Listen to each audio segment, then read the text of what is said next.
नमस्कार क्रिकेट रसिक हो. मी डॉक्टर राजेंद्र भस्मे आणि आपण पाहत आहात डॉक्टर राजेंद्र भस्मे टॉक्स. रविवारी आपल्या भारतीय महिला संघाने पाकिस्तानच्या संघावर 88 धावांनी दमदार विजय मिळवला आणि ऑपरेशन सिंदूर कंटिन्यू ठेवलं. गेले 4 रविवार भारतीय संघ पाकिस्तानच्या संघावर विजय मिळवत आहे. कालच्या सामन्यामध्ये 34व्या षटकानंतर तर इतके पाखरू बारके मैदानावर आले की त्यांना 15 मिनटं सामना थांबवावा लागला. त्या ठिकाणी इन्सेक्टची जी हवा फवारल्यानंतर मग सामना सुरू झाला. पाकिस्तानच्या कर्णधारांनी पहिल्यांदा बॅटिंग दिली.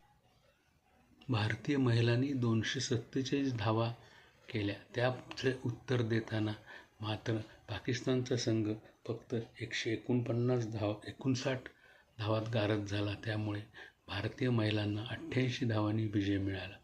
या सामन्याचे वैशिष्ट्य म्हणजे क्रांती गौड या वेगवान गोलंदाज महिलेने पहिल्यांदाच पाकिस्तानच्या संघाला खिंडार पाडले आणि 3 बळी घेतले.